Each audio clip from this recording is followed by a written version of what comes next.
You know, after talking about the amazingly well-written tales of Berseria, I sure can't wait to try out the game that came out before it. You all just look so charming in your Idolmaster outfits. Charming, sure. But if Alicia won't stop cringing, it ruins the effect. But those skirts, they're so short. People might even see your undergarments if you're not careful. Oh. Well, yeah, that's the point. They're show-off undies that go with the skirt, not real underwear. Oh no.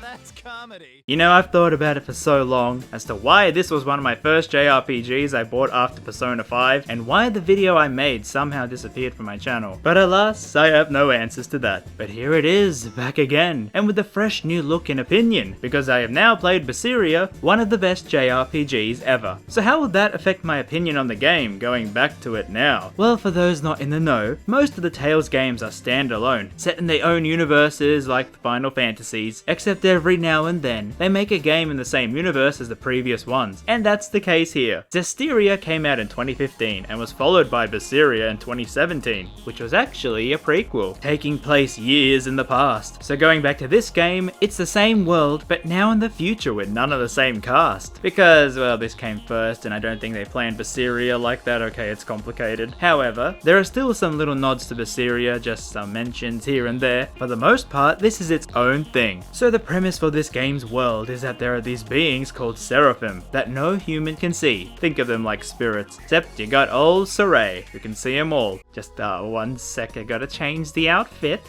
Oh my! Not bad. How about it? It looks fantastic on you, Lord Shepherd. It really does. So dashing. He was found at a young age all alone and taken in by these JoJo Stan characters and kinda lives with them in the mountain area away from humans. And while Velvet's character trait is edginess, his is, well, cave exploring. Yeah. Now one of the seraphim is his best friend, except don't look at this online because online they are something more than best friends, okay? Don't ask me how I know this, okay? My sword's all sticky. It's Mikleo. Just 1 second. There we go, much better. Oh, whoa. However, after some spelunking, they come across a girl, a human girl, which Saray has never seen before since he was raised all alone by the seraphim. It's kinda like Tarzan's situation here, except with less grunting. So they rescue and take her back to the village, where yep, it looks like Saray is talking to himself again. Well, this is kind of ironic. I told you other humans can't see them. We learn that her name is Alicia, and Saray offers to take care of her till she can travel again. And when she does after a few days, Alicia accidentally leaves her dagger behind, which seems a bit more royal than usual. But oh no, it seems like someone has broken into the domain. We better check it out. Mason! How odd. I didn't expect to find anything but the main course here. But now there's 2 more side dishes. Well, that's it. Game over. We lost the best character in the game. Rest in peace, Mason. So the thing is sort of a Hellion, a creature that is similar to the demons in Berseria, where they are humans turned evil by the desires. Although this thing is a special case, which you'll find out the more you go on. Don't worry, someday we will avenge Mason. Someday. Anywho, he escapes despite us beating him in battle, and Saray is like, oh no, he might be chasing after Alicia. We have to save her. I mean, we should give her the dagger back. I definitely don't care about saving her, so we best rush back to the capital to protect Milady. And now, dear viewer, if you're sitting there wondering, when is he gonna get to the gameplay? Well, here you go.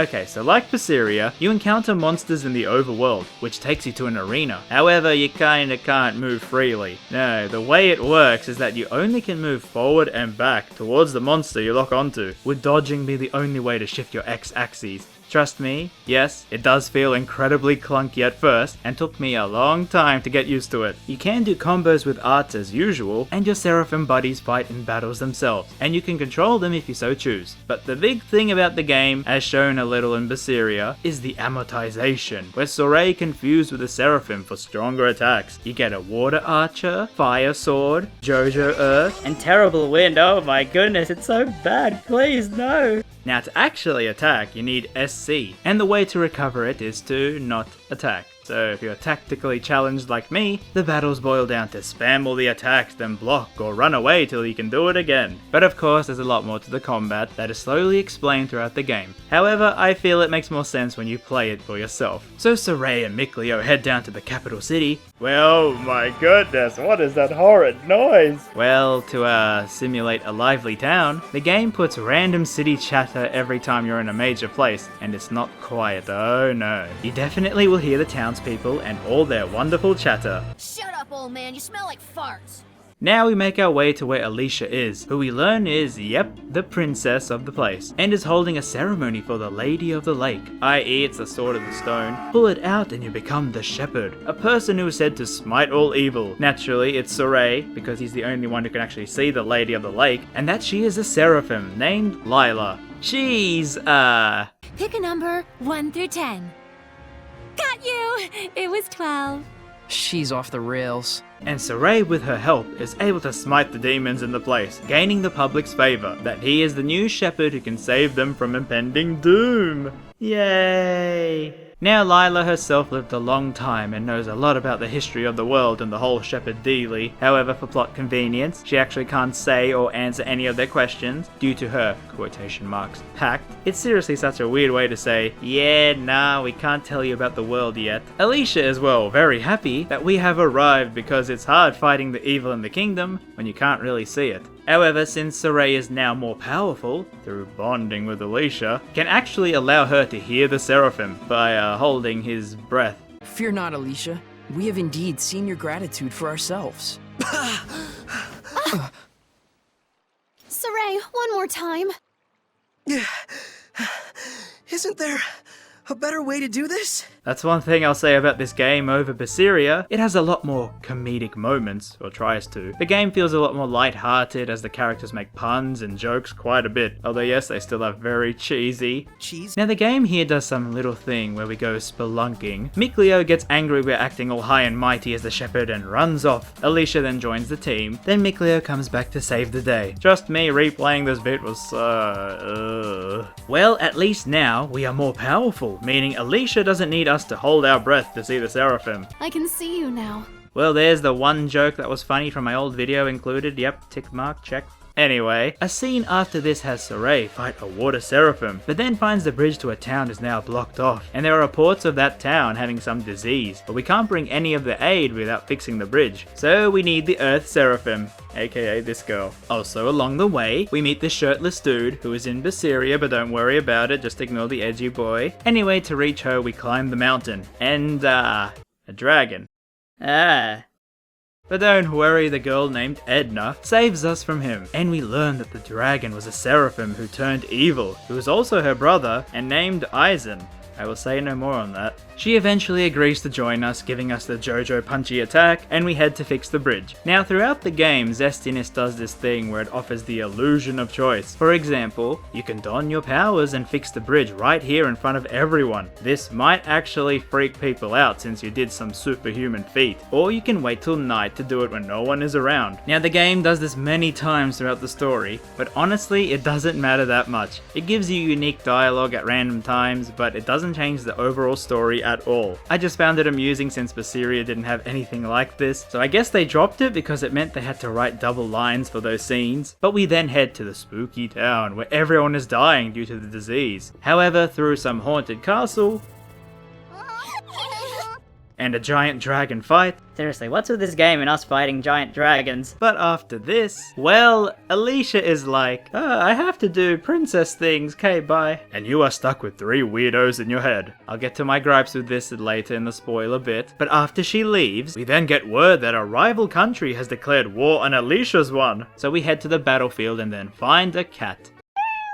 Well, okay, fine. This is the Lord of Calamity, the big bad in the game. So yeah, you go for hours through the game without a purpose, till randomly this lion boy shows up. That's one really big flaw I find with this game compared to Berseria. There's not really a unique driving force to the plot. Saray is just a guy who likes cave exploring, and just so happens he can see the Seraphim, as opposed to Velvet, who easily has my favourite motivation for a JRPG protagonist, with such a unique premise and every action she takes to help her reach her goal. It's amazing how much of an improvement that story is over this one, which means going back to Zestiness, well, it's kinda meh. Anyway, here as well put the spoiler warning because there is one big aspect I want to talk about, which really made me dislike the game and how it treated certain characters. Okay. So over the course of the game, you see this merchant traveler called Rose. Then you also meet this female assassin guild member. And I don't know what to say. Yep, they're the same person.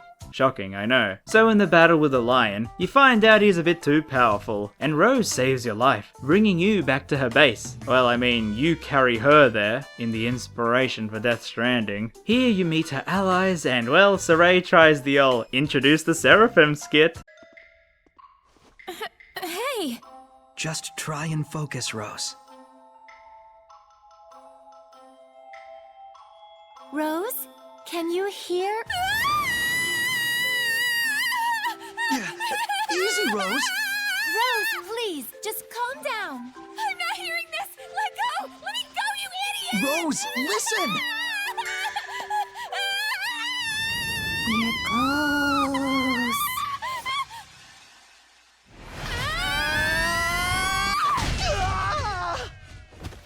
Uh-oh. It's so relatable and adorable. Well, I guess that's good, because she replaces Alicia and becomes a main party member who can also amortize with the Seraphim. Wait, what? Yeah, so this was a big dividing scene for a lot of people, myself included. Alicia is brought early onto the team, and you think, okay, she's the other human. There's a good dynamic with her being a princess and so on, but the game slowly shoves her out of scenes and into the back line. Get a room, you two. It's not like you won't see each other again. Then this girl is forced onto the team, and they try so hard to make quirky and adorable scenes to make the fans instantly take to her. And yeah, in the fandom, you pretty much have a Team Alicia versus Team Rose. And me, well, let me look at my old save file. I made her wear Alicia's outfit. And stuck a rose in her eye. Yeah, 2017 me didn't give a damn about her. It's not that I think her character is bad, it's just that you have a great female character here, why shove her away? And I'm not even sure if this is true, but apparently, due to this, there is a full DLC story mode for Alicia, where they even have a cat fight. Duty. So after this, and after getting a Wind Seraphim, and also...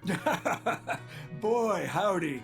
You really helped me out there. The idea is for Saray to travel around the globe and get powers to then take on the kitty cat. That's pretty much the whole game. Oh sure, there are still some JRPG things like politics, but the pacing just feels off. I couldn't get into the generic plot to take down evil baddie in the land. However, there is a point where you get to one town, and they are like, oh no, the Pope is missing. Well, you go and find him, and you wouldn't believe my shock when I found out who voiced him. I originally joined the Holy Order in order to give a small blessing, a glimmer of hope, to my family and those around me. Well yes, that's Little Karibo, creator of Yu-Gi-Oh! Abridged on YouTube, and the sole reason I actually wanted to be a YouTuber in the first place over 10 years ago. So yeah, that was kinda neat. The story's still bad though.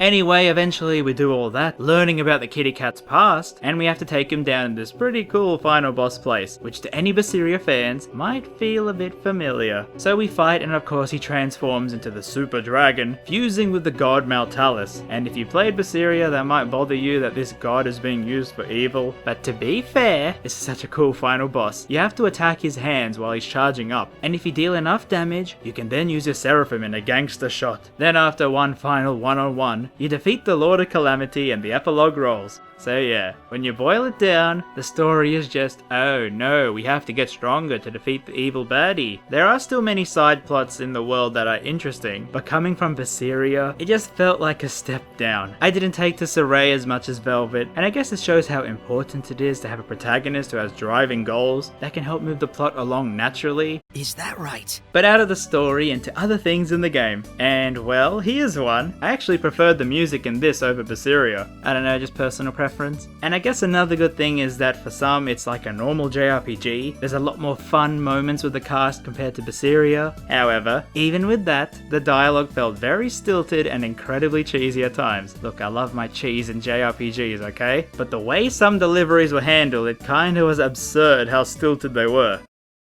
Why? What? Why? Huh? Now as to whether you'll enjoy this game, well, if it's your first Tales game, play Berseria instead. I mean, it's probably better to start here than to see all the improvements that game has, but I don't know, because if you start this game, you might think all Tales games are of this quality, and that is definitely not the case. I still can't think as to why I played this first over Berseria, but I'm so glad I didn't give up on it and played it afterwards. Now, if you played Berseria first and wondered, gee, is this for me? Well, that depends. Because aside from a few small nods that make you go, aha, yes, I understood that reference, there isn't much linking the games, because they even use different words for things like calling the demons Hellions here. And well, the story and gameplay are worse in my opinion. If you're a diehard fan, then yeah, maybe. Although I've heard there are plenty of other Tales games that fans rate higher. But if you don't mind all this, then maybe give it a try. I mean, even some of the cringy dialogue can be adorable in its own way. And yes, I am thankful for it, introducing me to the wonderful world of the Tales games, even if it was a lukewarm introduction. Then again, it has the same customization as Berseria, so I don't know. 10 out of 10, amazing game. Trojan, Ramses, Magnum, Sheik!